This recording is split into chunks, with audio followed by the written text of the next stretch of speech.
dijimos, en la última semana de Jesús aquí en la tierra, en este evangelio, donde el Señor Jesús está siendo cuestionado por estos líderes, se le han hecho preguntas y donde el Señor les ha respondido. El problema es que ellos no han escuchado las respuestas y siguen con ese corazón duro y rebelde en contra de Jesús. No lo quieren reconocer como Mesías. Y yo creo que una de las cosas que hoy día es muy importante para nosotros entender es esa verdad, de que necesitamos tener claro en quién creemos. Porque hoy día es muy popular escuchar, no importa lo que creas siempre que sea sincero. Y lamentablemente eso no es una verdad desde la perspectiva bíblica. Porque tú puedes ser muy sincero, tú puedes tener fe en cualquier cosa, pero eso no te va a llevar a la verdad ni te va a llevar a Jesús. Es como ese médico que por muy buenas intenciones que él pueda tener, da un diagnóstico y comienza a darte el tratamiento, pero ve que ese tratamiento en vez de ayudarte, te está matando. Fue muy sincero con el diagnóstico que dio, pensando que ese era el correcto, pero estaba equivocado. Es lo mismo, podemos salir nosotros y creer y preguntar a alguien y alguien te va a decir muy sinceramente, mire, aquí baje 200, suba 300 y donde está el palomango ahí es la dirección, y tú te das cuenta que llegas allá y no era la dirección. Fue sincero, pero te mandó por un lugar equivocado, a una dirección equivocada. Yo creo que ese es uno de los problemas que hoy día tenemos. A veces ignoramos que esta filosofía del mundo está muy metida a veces en la iglesia. Y hay mucha gente que cree, pero no sabe en quién cree. Son sinceros, pero no saben en quién creen.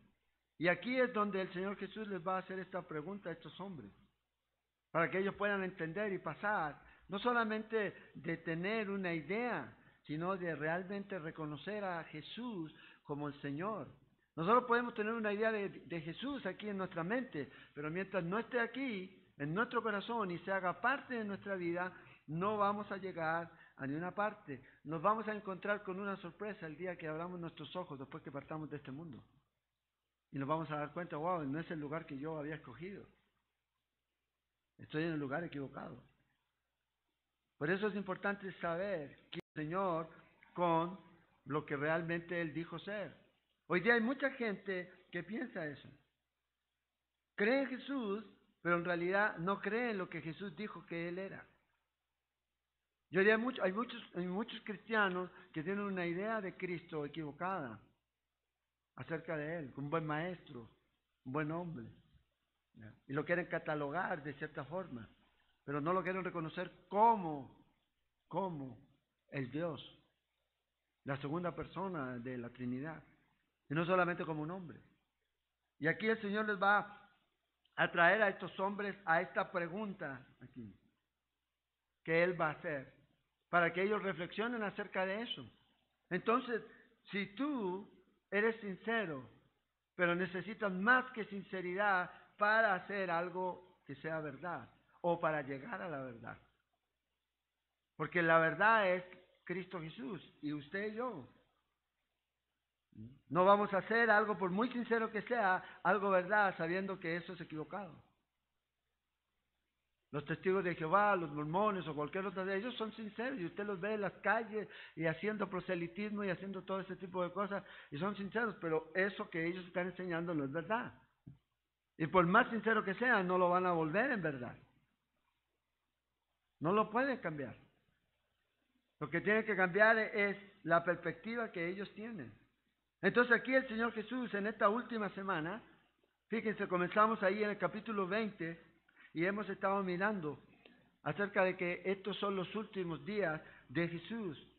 Este es los 3 últimos días de Jesús antes de ir a la cruz. El domingo el Señor entró a Jerusalén montado en un burrito, ¿se acuerdan? Toda la gente gritaba Hosana, la entrada triunfal, se presentó como rey. El lunes el Señor Jesús limpió el templo, mostrándose como el gran sumo sacerdote, el que tenía que cuidar el templo y mantenerlo limpio. Porque sin santidad nadie verá al Señor. A veces nosotros queremos santidad, queremos la presencia de Dios en nuestra vida, pero nuestro templo está sucio. Y no va a haber santidad. Vamos a ver que nos sentimos y nos comenzamos a secar. Entonces cuando el Señor entró al templo, vio que habían convertido ese lugar, que debía ser un lugar en donde la gente viniera a adorar y a orar y a estar ahí y buscar la presencia de Dios, lo habían convertido en cueva de ladrones. Y entonces el Señor limpió el templo. Luego en el martes, que es lo que estamos mirando ahorita, Jesús está en el monte, ahí en el templo, en ese lugar, y donde Jesús está siendo cuestionado. Con 3 áreas que le preguntan a Jesús, que yo creo que estas 3 áreas son vitales para cada uno de nosotros, pero que a la vez, con el estudio que vamos a ver esta mañana, son importantes. Porque a veces los problemas que tenemos en esas 3 áreas son producto de que no sabemos realmente quién es Jesús o no queremos reconocer en nuestra vida como quién es realmente. Le preguntaron a Jesús, ¿se acuerdan ustedes acerca de su autoridad? ¿Quién era él para dar vuelta a las mesas, para echar a los cambistas, para limpiar el templo? ¿Qué autoridad tenía? Jesús les dijo que esa era su casa de oración. Ellos no lo quisieron escuchar. ¿Por qué? Porque ellos querían tener a cargo. Siempre hay gente que lo único que quiere es tener el control. Quieren ellos administrar todo. Pero el Señor está diciendo, ustedes sencillamente son los servidores. Yo soy el Señor de esto. Ustedes solo administran aquí, pero yo tengo la autoridad sobre esto y sobre ustedes. Pero ellos no lo quisieron recibir. También le habló del matrimonio.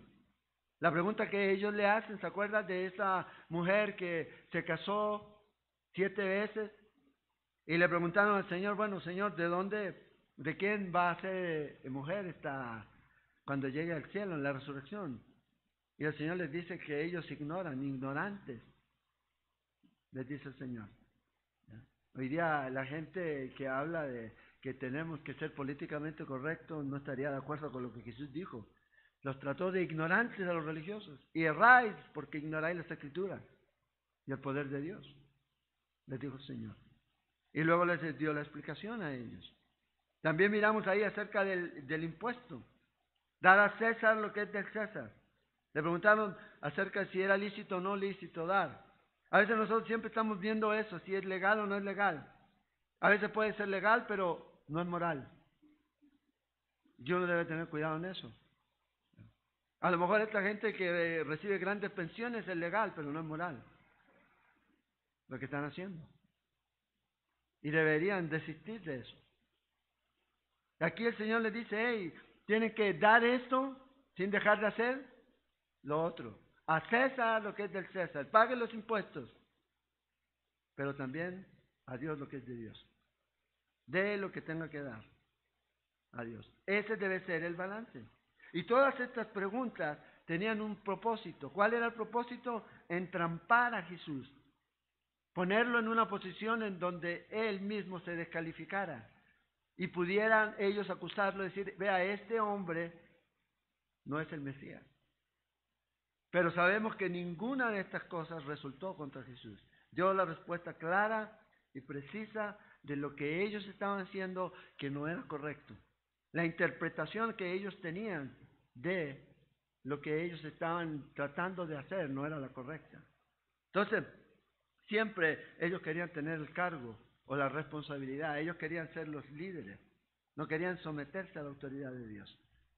Y hoy día, lamentablemente, hay mucha gente así. No se quiere someter a Jesucristo y Jesucristo viene a ser como una amenaza. No se quieren rendir a Él porque quieren seguir viviendo la vida loca. No quieren tener que darle cuenta a nadie. Pero mientras esto no sea así, mientras Jesús no lo entendamos como quien es Él, la gente no va a rendirse a Él.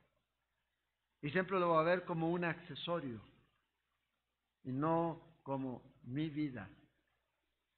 Siempre como algo adicional a, pero no como el centro de mi vida misma. Porque esa es la realidad.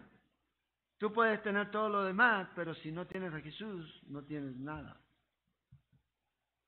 Nada. Y eso es algo que a veces nosotros no entendemos. El matrimonio, el Señor les habló a ellos acerca de la felicidad, pero viene por la fidelidad. Y si quieren ver realmente resultados en la próxima vida, el Señor dice, sean fieles. Sean fieles. Entonces esta gente no estaba abierta para escuchar esto. Ellos se cerraron a esto. Y el Señor les va a mostrar a ellos que están equivocados aquí. Porque no quieren rendir su vida a Él. No quieren reconocerlo como Señor. Y hoy día a veces nosotros nos pasa lo mismo. A veces no queremos someternos a Dios. En el matrimonio, a veces la gente, ay, pero si usted no conoce, si usted conociera a mi esposa. Es de esas típicas que dice la Biblia, gotera. La Biblia dice que nosotros debemos amar a nuestras esposas como el Señor amó a la iglesia. Esa es nuestra responsabilidad. Y el hecho de no querer hacerlo es sencillamente querer mostrar que somos egoístas. Nada más. Porque el Señor quiere que cuando usted entiende eso, usted debe morir a sí mismo, hombre. Lo mismo las esposas. Ay, pastor, pero la Biblia dice que debo someterme. Pero si usted conociera a mi esposo, no es muy brillante que digamos.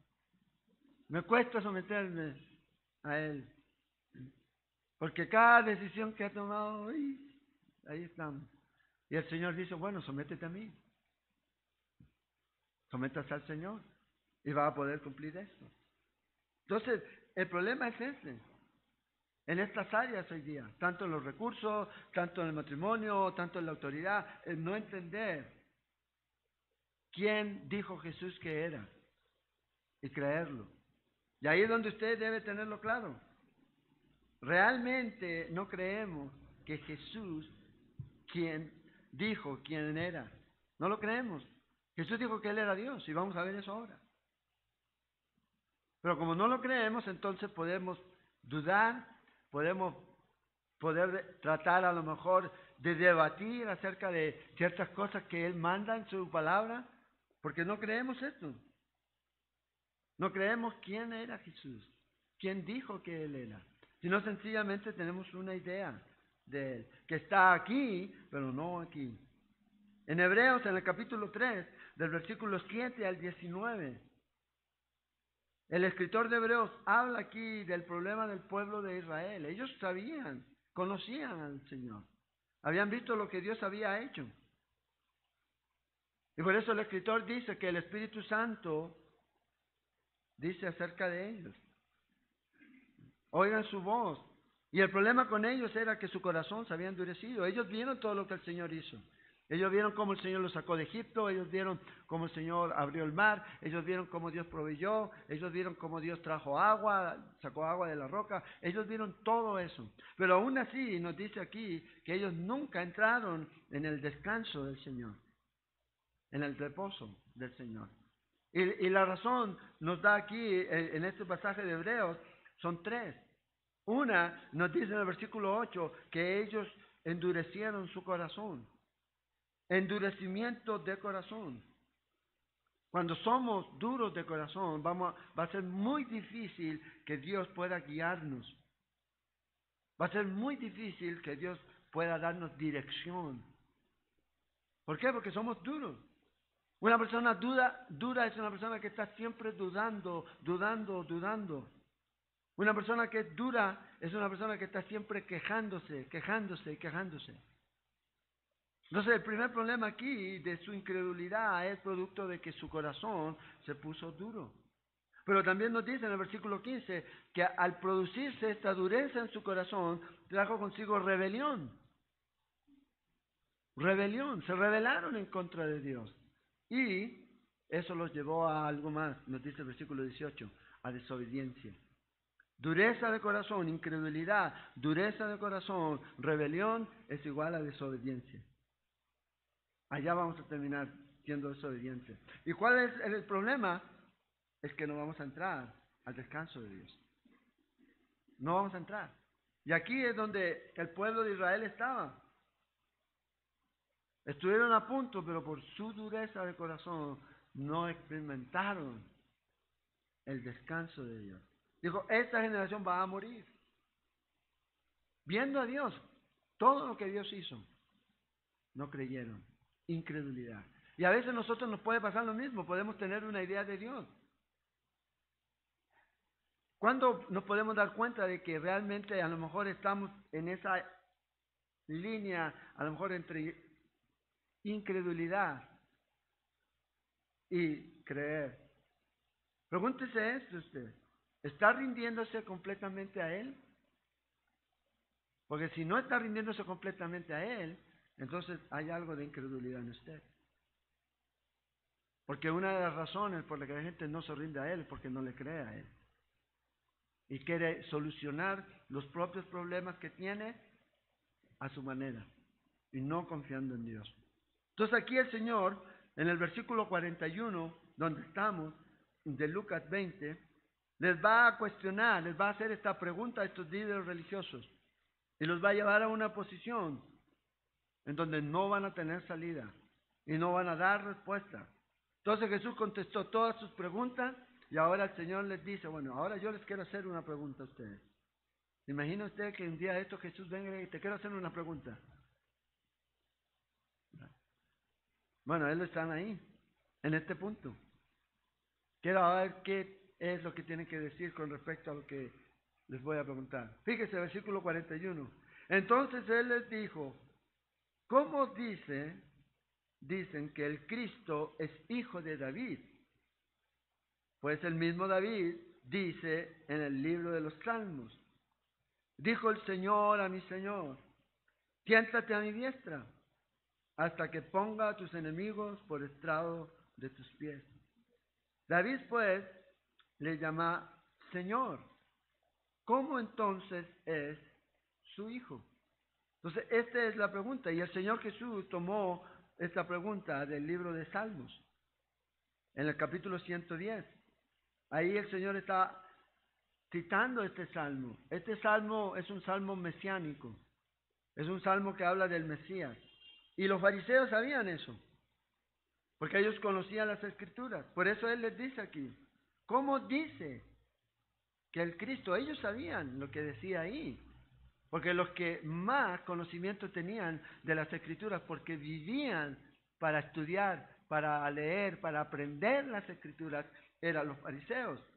Entonces cuando el Señor le dice, ¿cómo dice que el Cristo es hijo de David? Y ellos sabían que el Señor estaba hablando de este salmo. Ahora va a venir y dice, porque en Salmos dice esto. Dijo el Señor a mi Señor. Y aquí obviamente no es el Hijo, ¿ya? O llamando aquí al Padre, es llamando al Padre el Hijo, o el Padre llamando a su Hijo Señor. Es lo que está haciendo. Y esto es culturalmente un problema, porque en ese tiempo era el patriarcado.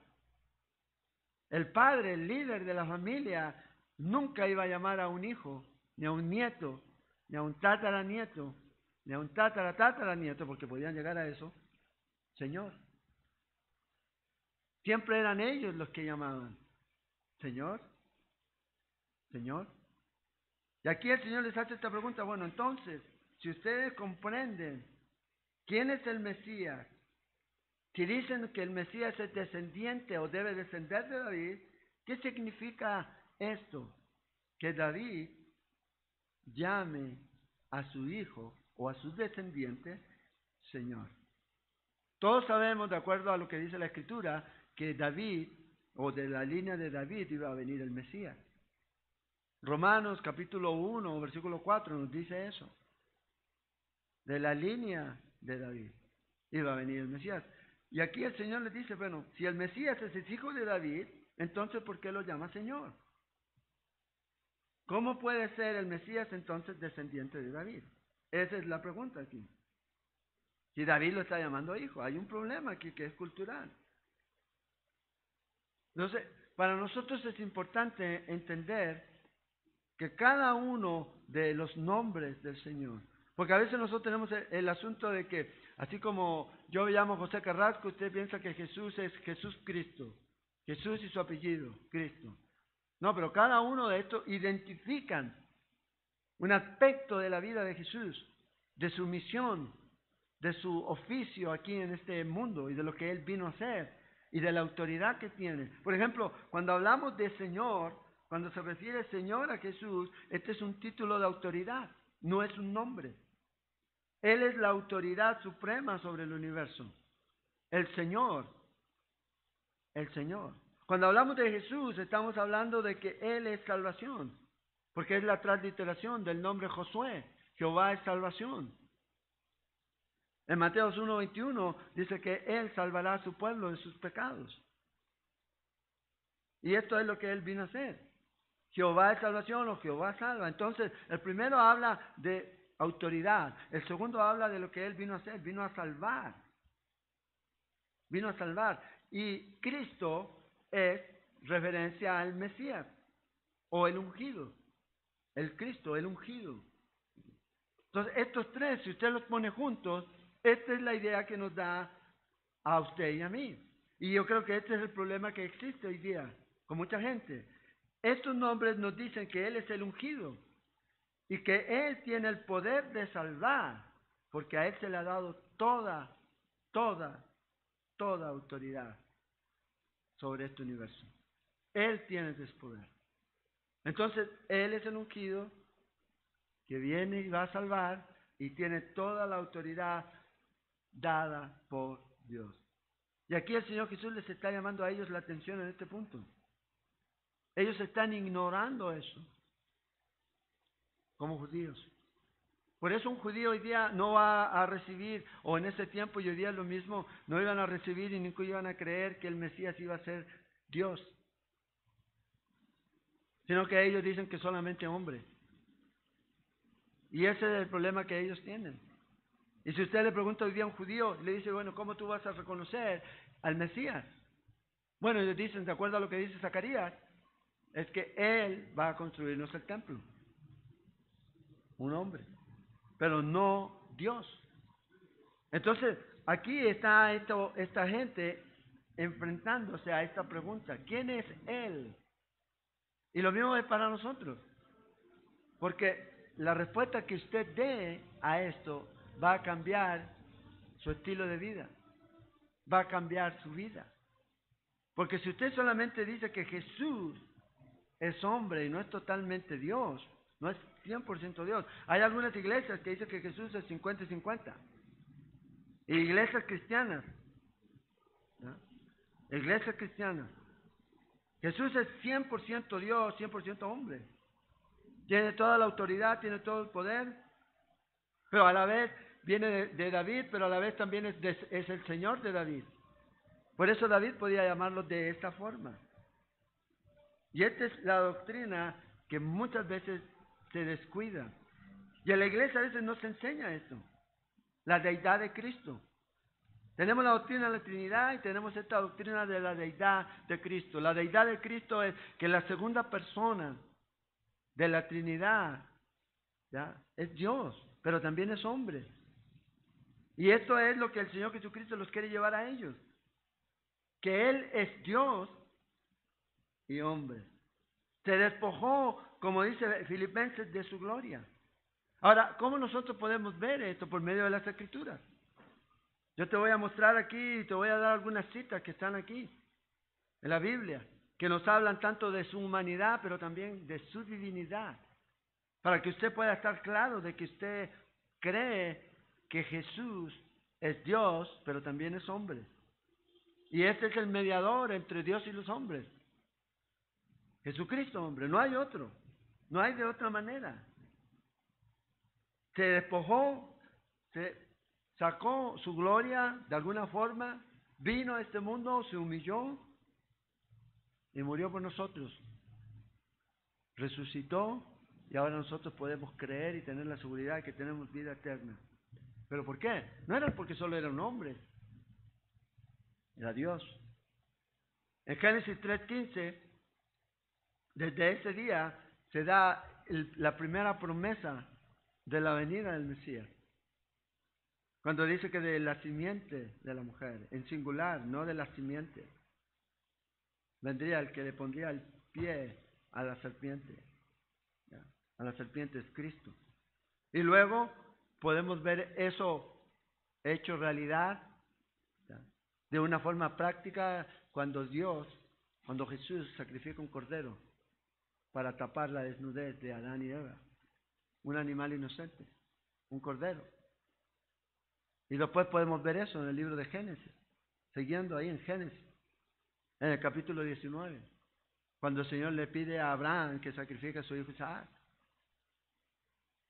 Y Abraham dice, Dios se proveerá a sí mismo.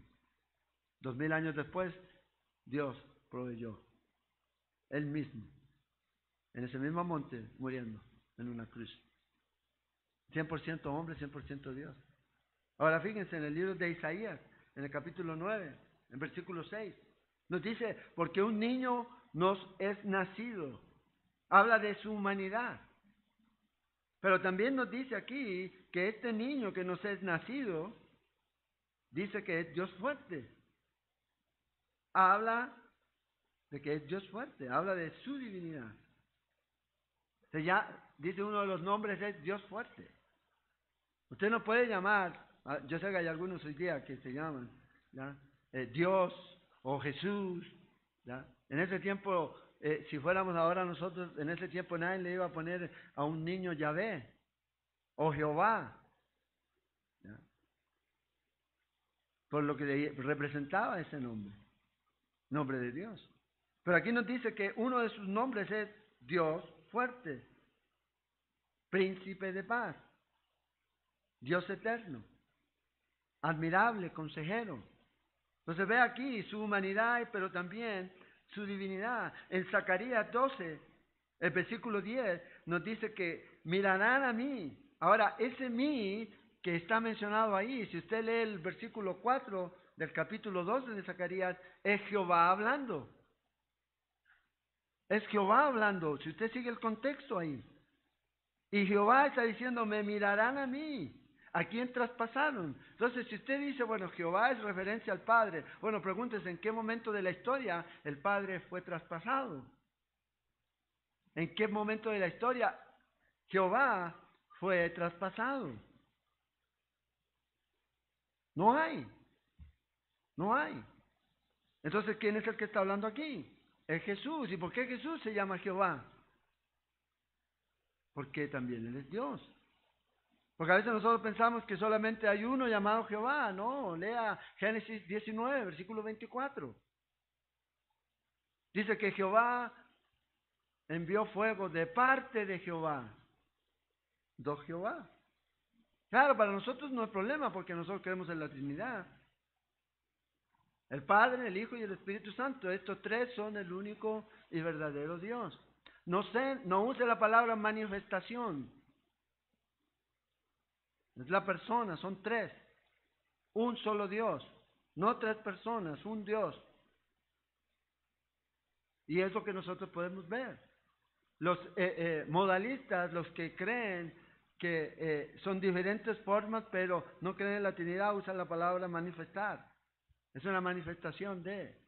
No, Él es persona. Y tiene atributos y cualidades de persona. Tanto el Espíritu Santo, como el Padre, como el Hijo. Y aquí dice que van a mirar a mí, a quien traspasaron, y llorarán como se llora por hijo unigénito. ¿Cuándo va a ser esto? Cuando el Señor regrese por segunda vez. Cuando el Señor regrese por segunda vez. ¿Se acuerdan ustedes que el Señor prometió que Él iba a volver? ¿Cuándo prometió Jehová que iba a volver? Es Jesús, porque también es Dios. También usted lo puede llamar Jehová. También lo puede llamar Jehová. En el libro de Efesios 4, verso 5, nos dice que hay un Señor, un Curios, uno que es soberano, hablando de Cristo Jesús. En Filipenses 2, versículo 9 al 11, nos dice ahí que toda lengua confiese que Jesucristo es el Señor. Este que vino a salvar, que tiene la unción, que es el ungido, que vino a salvar es el Señor, el Curios, para la gloria de Dios Padre. Hombre, pero también 100% Dios. Y sufrió lo que sufrió y lo que vivió aquí en la tierra como un hombre. Él no fingió morir, Él murió. este cuerpo, hombre. No piense que no sentía dolor cuando lo golpeaban. A veces tienen la idea de que estaba riéndose cuando lo estaban golpeando. No, él sentía dolor. Se turbó, dice. ¿Ya? Un estrés a tal punto, y vamos a leer esto más adelante en Lucas, que caían gotas de sangre mezcladas con su sudor. No grande cantidad de sangre, pero es lo que dice que había. Hombre, pero también era Dios. Dice, ¿acaso tengo potestad de llamar a los ángeles para que vengan y me rescaten? ¿Una legión? Es Dios. En Romanos capítulo 10, versículo 9, sí, dice que si confesares con tu boca que Jesús es el Señor y creyeres, perdón, en tu corazón que Dios le levantó de los muertos, serás salvo. Porque con el corazón se cree para justicia, pero con la boca se confiesa para salvación. Con tu boca que Jesús es el Señor y creyere en tu corazón que Dios le levantó de los muertos, serás salvo. Pregúntese, ¿usted quién salva? ¿Quién es el que salva? ¿Es Jesús? ¿Es el Padre? ¿Es el Espíritu Santo? ¿Quién es el que salva? Pero aquí nosotros vemos, si confesamos que Jesús es el Señor y creyéremos en nuestro corazón que Dios le levantó de los muertos, será salvo. Es por medio de la obra de Cristo Jesús. Por eso luego dice en Tito 2:13, aguardando la esperanza bienaventurada y la manifestación gloriosa de nuestro gran Dios y Salvador Jesucristo. Entonces, ¿puedo decir que Jesús me salva? Sí, claro que me salva. Él es el Salvador. Él vino a morir por nosotros. ¿Pero puedo excluir al Padre de esto? ¿O al Espíritu Santo de esto? No, porque estos tres son uno. Estos tres son uno. Claro, uno murió en la cruz, Cristo Jesús. Cristo Jesús. Pero Él es el que hace la obra de ir y morir en la cruz. Tomó cuerpo. Es la segunda persona. Dios, completamente hombre.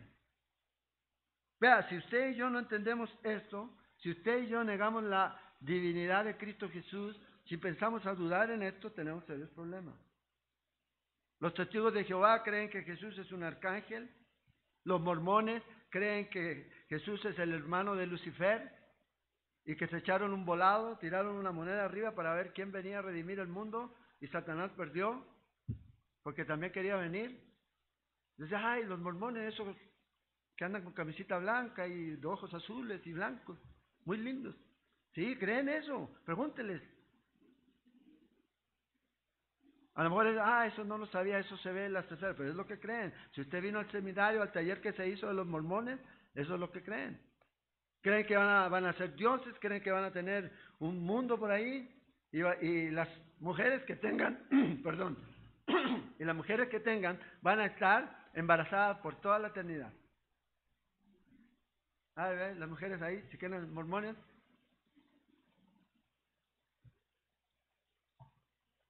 Entonces, es lo que ellos creen. Los testigos de Jehová, otros. Y hay muchos cristianos, no solo Jesús, y hay otros que se llaman cristianos que no creen que Jesús es Dios. Y si yo no entiendo eso, si yo no creo eso, tengo problemas. ¿En qué áreas? En áreas de rendir mi vida a Él. Porque no creo que Él es soberano. No creo que Él tiene la autoridad. No creo que Él me pueda salvar por completo. Sí, a lo mejor me puede ayudar en mi vida como una muleta. Lo ayuda hasta a caminar. Pero no hace nada más. No puede cambiar. Lo puede ayudar a caminar. No, Jesús puede transformar, cambiar el corazón de cualquier persona. Él no es una muleta de nadie. Y no pretenda usarlo como una muleta. Él es el Señor de su vida o no lo es. Él es Dios. Y no pretendamos usar a Dios. No, estos hombres estaban tratando de usar a Dios y como usaban a Dios, cayeron en todas estas falsas enseñanzas y estas creencias y se volvieron religiosos. En 1 Timoteo capítulo 3, versículo 16, dice, e inescrutablemente grande es el misterio de la piedad. Dios fue manifestado en carne. ¿Cuándo? En su encarnación. En su encarnación. Niño no se dado, Dios fuerte. Ahí está. Él era Dios. Él era Dios en carne. Cuando tocaban, tocaban a Dios. Y eso usted lo puede ver por medio de todas las escrituras. Fíjense en Primera de Juan, en capítulo 2, si quieren me acompañan ahí, versículo 21. Porque esto es importante, porque es la clave para la salvación. Si usted no tiene una creencia clara de quién es Jesús, usted puede estar pensando de que es salvo y no lo es. Si usted no sabe quién es realmente Él, usted puede creer sinceramente en algo que no lo va a salvar. Por eso es importante. Capítulo 2, versículo 21. No os he escrito como si ignoraseis la verdad, sino porque la conocéis, porque ninguna mentira procede de la verdad. ¿Quién es el mentiroso? Dice, sino el que niega que Jesús es el Cristo. Cualquier persona que niegue al Cristo es mentiroso, dice. ¿En qué áreas? Ya sea en la carne o que es Dios. Cualquiera que le venga a decir, no, él no era hombre, él era un espíritu. No. Cualquiera que venga y le diga, no, él no era Dios, él solo era hombre. No, es un engaño. Es un engaño. Este es anticristo, el que niega al Padre y al Hijo. Y esto es lo que Jesús está citando en el Salmo 110. Bueno, ¿qué están creyendo ustedes, fariseos? ¿Quién es Jesús? ¿Quién es el Mesías? ¿De quién está hablando David? ¿De su hijo en la carne o de alguien que es más grande que él? Proféticamente hablando. Y eso es lo que Jesús les está diciendo a ellos. Fíjense en el versículo 23. Todo aquel que niega al Hijo tampoco tiene al Padre. Entonces, una persona dice, yo creo en Dios. Pero pregúntese, bueno, ¿cómo puedo yo llegar a creer en Dios? ¿En qué Dios? ¿De qué Dios me está hablando usted? ¿Me está hablando del Padre, de la primera persona de la Trinidad? ¿O me está hablando de un Dios cualquiera? Cualquiera puede ser su Dios. Bueno, entonces me dice, sí, no, del Dios de arriba, del cielo, del Santísimo, el único. Bueno, Jesús, por medio de Juan, nos dice aquí que si usted niega a Jesús, si no cree en Jesús, tampoco tiene al Padre. Entonces hoy día hay gente que dice, no, yo voy al Padre a través de María, a través de a través de aquel. No, es a través de Jesús. El que niega a Jesús y no le da el lugar que se merece y el lugar que debe tener, el único, entonces tampoco tiene al Padre. El que confiesa al Hijo tiene al Padre. Entonces, ¿dónde se parte por llegar al Dios Padre? Es a través de Cristo Jesús. ¿Quién lo vino a mostrar? Cristo. Juan, 1 Juan 5:1, nos dice esto. Todo aquel que cree que Jesús es el Cristo es nacido de Dios. ¿Cree usted que Cristo Jesús es el Cristo, es el Mesías? Acuérdense, Cristo, Mesías, Jesús, el Salvador. ¿No? Entonces, si usted cree eso, es nacido de Dios. Nace por la obra del Espíritu Santo, al creer en su vida. Viene y tiene vida. Y todo aquel que ama al que engendró, ama también al que ha sido engendrado. Entonces, Jesús es la clave. No podemos eludir eso. Y por eso las sectas tienen problemas con Jesús. Ahora, ¿se acuerdan cuando el Señor Jesús iba, antes de morir, estaba ahí con los discípulos en el aposento alto? Y Felipe le pregunta, muéstranos al Padre y nos basta. Hoy día mucha gente decía, pero si usted me muestra a Dios, yo le creo. Pero Jesús vea la respuesta que le dio ahí en Juan 14, versículo 9. Tanto tiempo hace que estoy con vosotros y no me has conocido, Felipe. El que me ha visto a mí, ha visto al Padre. ¿Cómo pues dices tú, muéstranos el Padre? Vea esta declaración. ¿No crees que yo soy en el Padre y el Padre en mí? Es lo que Jesús le está diciendo.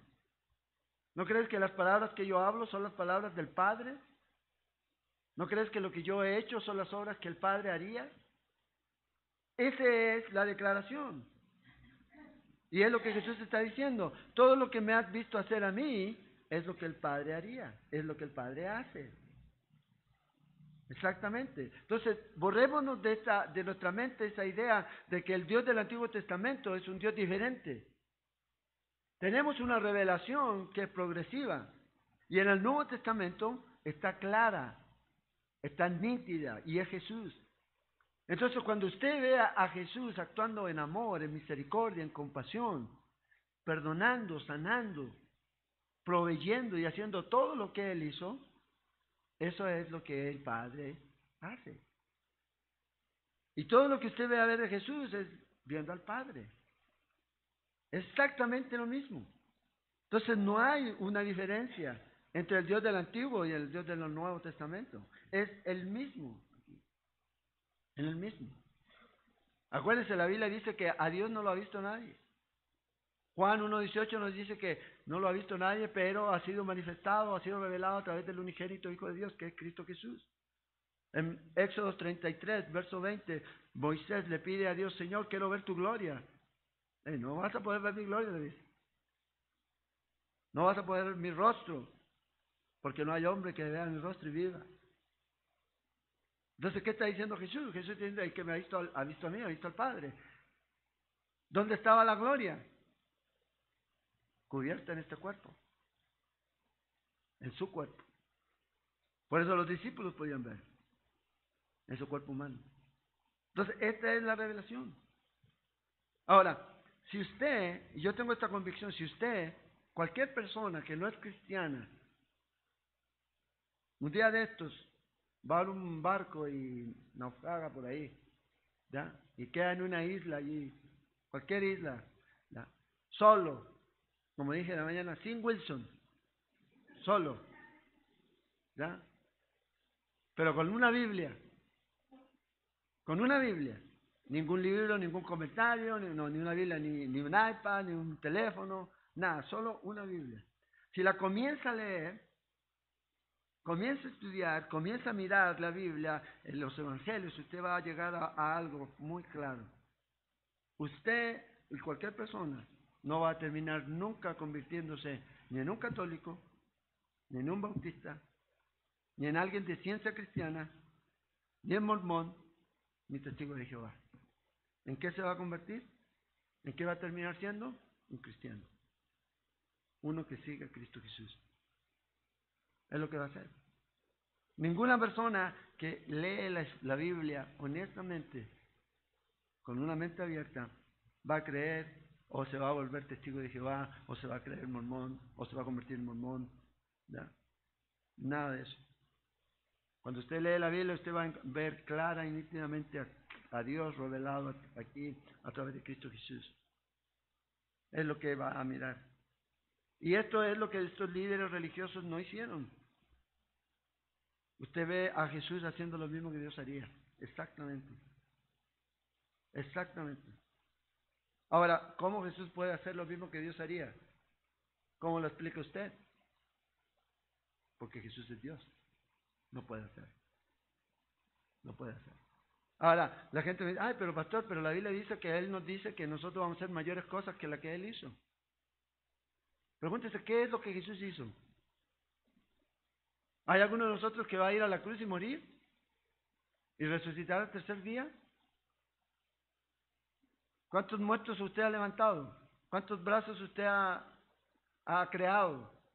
¿Ya? ¿De cuántos panes usted ha hecho 5,000 para 5,000 personas? Sí, a lo mejor hay gente que lo puede hacer. El Señor no estaba hablando de mayores de milagros. Estaba hablando de que íbamos a poder afectar mucho más. Mayores, somos muchos. Y podemos llevar el Evangelio a muchos lugares. Levantar un muerto, Jesús lo hizo. Sanar leproso, Jesús lo hizo. Qué diferente. Dar la vista a los ciegos, hacerle crecer un brazo a un manco, a un cojo, paralítico. Jesús lo hizo. Todo eso lo hizo. Caminar sobre las aguas. Hay algunos que tratan de caminar sobre las aguas. Estaba leyendo una noticia de un pastor en África que quiso caminar sobre las aguas de un río y se lo comieron los cocodrilos. Le faltó fe. Y es verdad. Dijo que les iba a mostrar la lección de fe a ellos al día siguiente y los llevó al río. Yo voy a caminar sobre este río. Y los cocodrilos estaban. No tentaréis al Señor tu Dios. Eso es tentar a Dios. Dio 3 pasos y ya ahí salió para todas partes del río, su cuerpo, porque los cocodrilos de África lo destruyeron. Entonces, el Señor es el único. Es el único. Es el único que puede decirle a usted, tira la red a este lado y puede hacer subir los peces a la hora que no hay peces en la superficie. Él los puede hacer subir. Él es Dios. Él es el que puede sostener tu vida. Puede darte alimento. Puede darte agua donde no hay. No confíes en otro, confía en Él. Él lo puede hacer. Ahora fíjense lo que Jesús hace aquí. En versículo 45. Después de decir esto, y ellos, estos fariseos, no querían enfrentar la verdad, entonces Jesús va a hablar acerca de ellos. Oyéndole todo el pueblo, dijo a sus discípulos, fíjese lo que le dice, guardaos de los escribas, que gustan de andar con ropas largas, llaman las salutaciones en las plazas, en las primeras sillas, en las sinagogas, y los primeros asientos en las cenas, que devoran las casas de las viudas y por pretexto hacen largas oraciones. Estos recibirán mayor condenación. El Señor describe 5 cosas aquí de la hipocresía de estos hombres. Primero, fíjate, nos dice que les gusta usar túnicas largas, o sea, ropas especiales. Ellos se ponían ropas especiales para verse diferente a la gente y para que la gente los identificara. Para que la gente pudiera decir, ve, ahí viene este hombre santo. Vamos a tocarlo. Entonces yo le dice, cuidado con esto. Con estos hombres. El Señor dice, hey, por fuera se ven bonitos. Pero por dentro, ¿qué es lo que tienen? Son sepulcros blanqueados, huesos de muertos. Por fuera bonito, pero por dentro nada más. Y el asunto no es lo de afuera. El asunto es lo que está pasando en nuestro corazón. También dice aquí, segundo, le dice, hey, estos son los que les gusta estos saludos especiales. ¿Ya? Aman, dice, las salutaciones. Santísimo, reverendo. ¿Mm? Que les llamen así, apóstol, patriarca, no sé, arcángel y todo eso. Yo no entiendo cómo un pastor permite que lo llamen así. Reverendo. Wow. El único reverendo es, todos hagan así. Él. A Él hay que adorar. A Él hay que inclinarse. A Él hay que besarle los pies. A nadie más. A ningún hombre. A ningún hombre. Respetamos, honra al que honra, dice. Pero al único al cual usted se debe postrar cuando lo ve es a Cristo Jesús. Ninguno de nosotros quedaría en pie si Jesús entrara por aquí. Todos de rodillas, postrados, de panza. Cuando vemos sus heridas, sus llagas, sus marcas al morir por nosotros. Nadie más. Nadie más merece un título de impresionante. El pastor impresionante o reverendo, no. Vaya a impresionar, pero a otro lado, aquí en la iglesia no. En la iglesia entendemos que Cristo Jesús es la cabeza. Y no pretendemos ser algo que no nos ha llamado Dios a ser. Entonces no me llamen reverendo. Yo sé que hay algunos que me gustaría llamarme reverendo, pero no sé por qué razón. Pero no lo hagan. No lo hagan. Y cuidado con esos que les digan, no, dígame apóstol. ¿Ya? Cuando le diga eso, usted dígale, bueno, no le voy a decir lo que le diga. Mejor va. Les gustan los asientos especiales. Fíjate, sinagoga y banquetes se sentaban en los primeros asientos. Iglesias con plataformas donde tienen asientos. Usted los ha visto a veces en esas iglesias grandes y se sientan todos los, no sé, los líderes, ancianos, patriarcas de la iglesia, se sientan ahí a dormir mientras el pastor o alguien predica.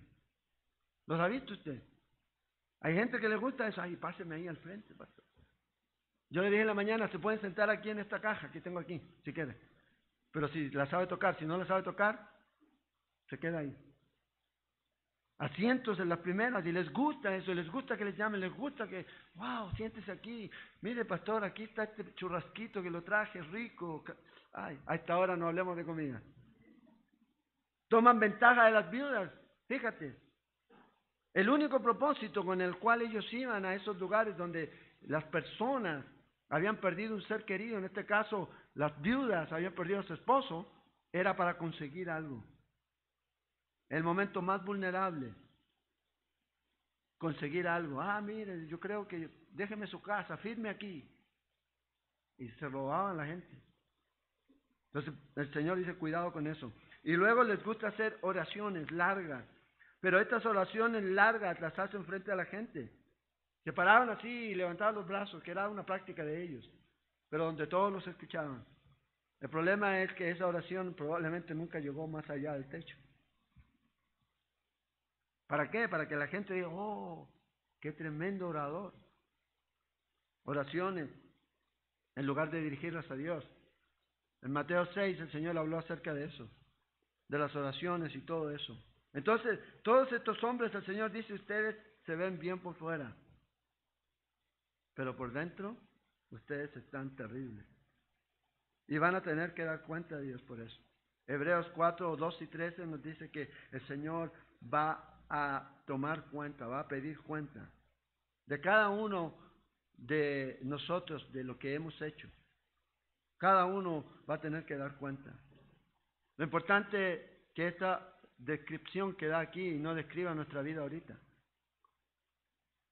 Que no sea parte de nuestra vida. Recuerda, engañamos al hombre, no a Dios. No podemos engañar. Todo lo que usted hace, todo lo que usted hace, todo lo que usted está haciendo, un día Dios le va a pedir cuenta. Ahora, si usted recibió mucho de Dios, y no hablo de plata, porque la gente dice, ay, yo recibí, no, hablo de toda la enseñanza que usted ha recibido, toda la palabra que ha recibido, Dios un día le va a pedir cuenta a usted, ¿qué hizo con eso? ¿Cómo vivió su vida? Al que más sabe, más se le demanda. Al que muchos conocimientos se le da, también se le va a pedir. Y es lo que el Señor está diciendo aquí. Entonces, no vamos a engañar a Dios, nunca. Nunca, y no tengamos eso en mente, nunca. Dios nos ve. Terminemos, pasemos al capítulo 21, terminemos. Los primeros 4 versículos nada más.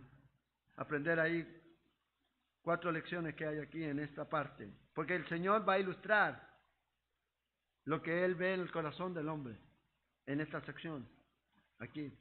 Levantando los ojos, vio a los ricos que echaban sus ofrendas en el arca de las ofrendas. Entonces Jesús estaba hablando con ellos y luego se movió a ese lugar en donde se echaban las ofrendas. Habían 5 cajas en un lugar en donde la gente echaba. Y ellos decían, bueno, voy a echar estos $5,000 para los misioneros que están allá. Voy a echar esto para el sacerdote no sé qué. Y así, por decir.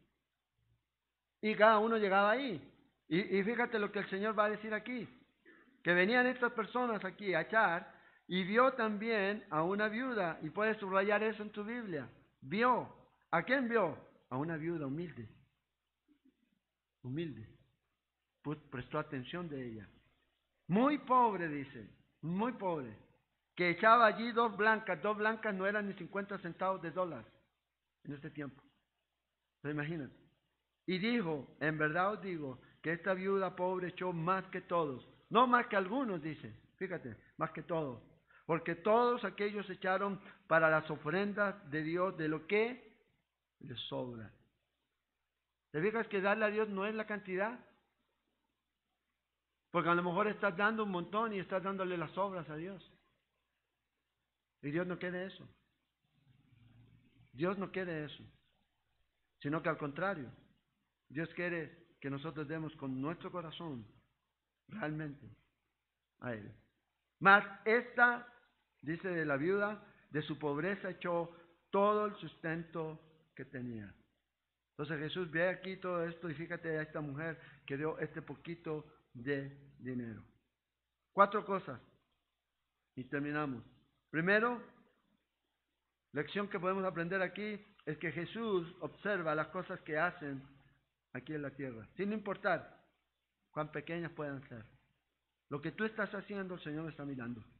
No importa si es grande o pequeño, Él lo ve. Proverbios 15:3 dice, los ojos de Jehová están en todo lugar, mirando a los malos y a los buenos. ¿Cómo te ve a ti? Porque el Señor mira a ambos. ¿Cómo nos ve el Señor? Y Él aquí está diciendo, hey, yo estoy mirando. Segundo, fíjate aquí el Señor cómo ve lo que tiene que ver con grandeza y pequeñez. Él lo mide de una manera diferente. No como lo hace la gente aquí en la tierra, que tienen una perspectiva, ¿ya?, diferente. ¿Por qué? Porque a veces la gente que es humilde, para el mundo no es importante. Pero para Dios sí lo es. Y lo que tú hagas para el Señor, Él lo considera. El Señor dice en Mateo 25, si tú le das a uno de estos, mis hermanos, un vaso de agua, no una Coca-Cola, un vaso de agua, dice que Él lo toma en cuenta.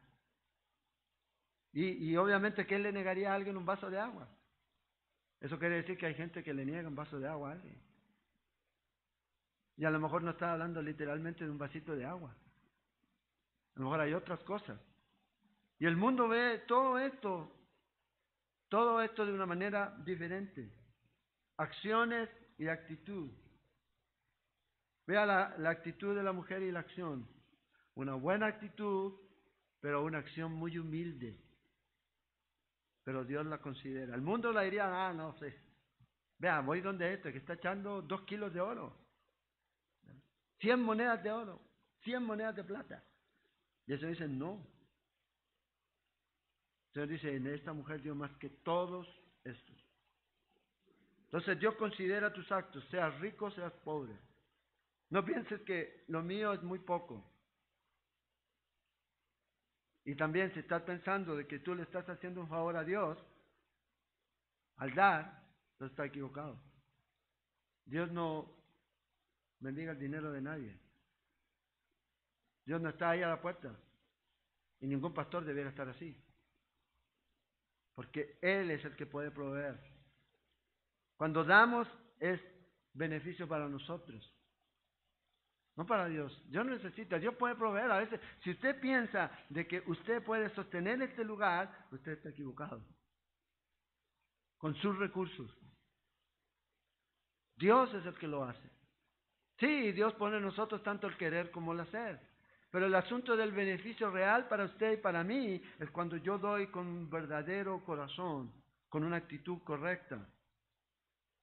Y mi perspectiva es, no miro lo que los hombres miran, porque Dios no ve eso. Es el carácter.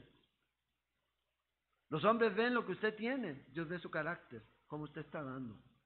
Si está dando 1000 colones o si está dando 1.000.000 de colones, el asunto es, si usted da ese 1.000.000 con un mal carácter, con una mala actitud, no se ve beneficio.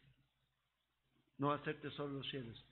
Pero si usted da 1 colono o 1000 colones y los pone ahí con un corazón agradecido a Dios, con gratitud, ¿verdad?, con gozo, entonces el asunto cambia. Vea lo tercero aquí. Jesús está más interesado en el motivo que en el monto. No es el monto lo que le importa, es el motivo. Por eso dice el versículo 3, en verdad os digo que esta viuda pobre echó más que todos. No dice aquí que echó más que algunos o que cualquiera de ellos, no, dice más que todos. ¿Cuál es la diferencia aquí? El motivo. Primero ella dio confiando en el Señor, confiando en Dios, de que Dios iba a cuidar de ella. Acuérdense, en ese tiempo, en esa cultura, una viuda quedaba desprotegida, pero ella confiaba en Él. ¿Entiende que ese a veces es nuestro problema? Que a veces nosotros no estamos confiando en el Señor. ¿Se da cuenta que el problema no es dinero aquí? El problema es el corazón. Y a veces, ay, es que tengo problemas con dinero. No, y el problema no es con dinero. El problema es confiar en que Dios tiene cuidado de nosotros y que podemos descansar en Él. Entonces, ¿dónde está el asunto? El asunto es que si no creemos que Jesús es Dios, que Él es soberano y que Él es el Señor, el Salvador de nuestra vida, nunca vamos a poder rendir nuestra vida a Él por completo. Nunca vamos a poder vivir para Él, confiando en Él. Nunca vamos a entregar nuestra vida a Él, con gozo, con gusto. Señor, ahí está mi vida. Esto es lo que tengo, esto es lo que soy. Entender que Él es el único camino al cielo. Pero si no lo hacemos, siempre vamos a estar ahí, tratando nosotros de arreglar nuestros problemas. Y por último, todos nosotros en el reino de Dios tenemos dos blancas para el Señor. Todos. El alma y el cuerpo. Todos. Y es lo que el Señor nos dice ahí, que es lo que va a dar. Romanos 6:13 dice, ni tampoco presentéis vuestros cuerpos, vuestros miembros al pecado, como instrumentos de iniquidad. ¿A dónde está presentando su cuerpo? ¿A quién? ¿Al pecado? Sino presentaos vosotros mismos a Dios como vivos de entre los muertos, y vuestros miembros a Dios como instrumentos de justicia. Romanos 12:1. Así que, hermanos, os ruego por la misericordia de Dios, que presentéis vuestros cuerpos en sacrificio vivo, santo, agradable a Dios, que es vuestro culto racional. Presentar lo que usted tiene. Termino, fíjense lo que dice este hombre. El significado del sacrificio es la entrega deliberada de lo mejor que tengo a Dios, para que Él lo haga suyo. Para que Él lo haga suyo. Si me aferro a lo que yo tengo, lo pierdo a Él. Y pierdo lo que tengo.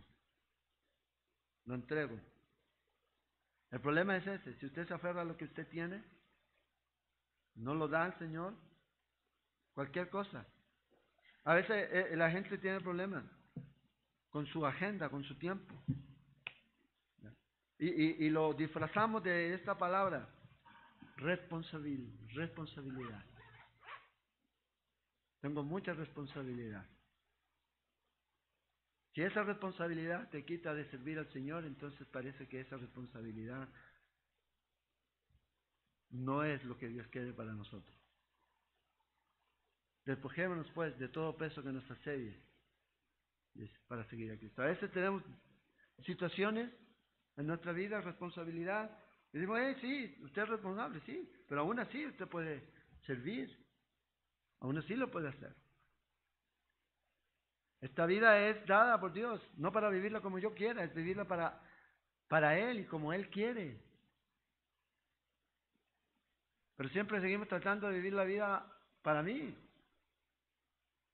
¿Y es por qué? Porque no entendemos que Él es el Señor, que Él es Dios, que Él es soberano, que Él tiene todo el poder y Él se merece toda la gloria, todo. Y Él es el único que puede demandar, exigir de nosotros. Pero si preséntate como sacrificio. Es nuestra responsabilidad hacer. El resto lo hace el Señor. Presentémonos delante de Él. Entonces, Jesús es su Señor, es su Dios, es su Salvador. ¿Qué es Jesús para usted? Que nunca sea una muleta. ¿Ya? Nunca sea una muleta. Hoy día hay unas muletas muy comunes en el mundo, en esta sociedad, se llaman psicólogos. ¿Sí? Y esa muleta lo que hace es no afrontar tus responsabilidades y no depender de Dios. No vas donde Dios. ¿Una muleta qué hace? Una muleta es algo que te ayuda a caminar, pero no te puede sanar. No te puede cambiar. No te puede curar. Dios no quiere ser muleta. De nadie. Él quiere ser el Señor de nuestra vida. Y Él quiere transformar nuestra vida desde dentro hacia afuera. Y ese es el único que lo puede hacer. Nadie más. Oremos. Padre, gracias te damos por tu amor. Gracias por la bendición que tú nos das, Señor, en esta tarde ya. Oramos para que tú continúes trabajando en nuestra vida, Señor, y que en esta semana que podamos, Señor, ser instrumentos tuyos, ser testimonio donde quiera que vamos, Señor, caminando, tomados, Señor, de tu mano, entendiendo de quién tú eres, Señor, que no solamente eres algo que añadimos a nuestra vida, sino que eres la persona más importante en nuestra vida, que eres nuestra vida. Ayúdanos, Señor, a entender eso. Y que tú, Señor, siempre estás ahí para que nosotros vengamos con un corazón dispuesto, entregado a ti, Señor, y tú nos vas a limpiar, perdonar y ayudar a seguir adelante, Señor. Provee trabajo al que no tiene, sana a los enfermos y continúa tú esta obra en esta iglesia, Señor. Que seas tú haciendo tu obra, Señor, añadiendo conforme a tu voluntad, proveyendo conforme, Señor, a las necesidades que podamos tener, pero que seas tú, Señor, porque sabemos que tú eres el que está haciendo la obra, Señor. Tú edificas tu iglesia, descansamos en ti, Padre. Gracias. Oramos, Señor, te pedimos tu bendición y guárdanos en esta semana que comienza. En nombre de Jesús. Amén.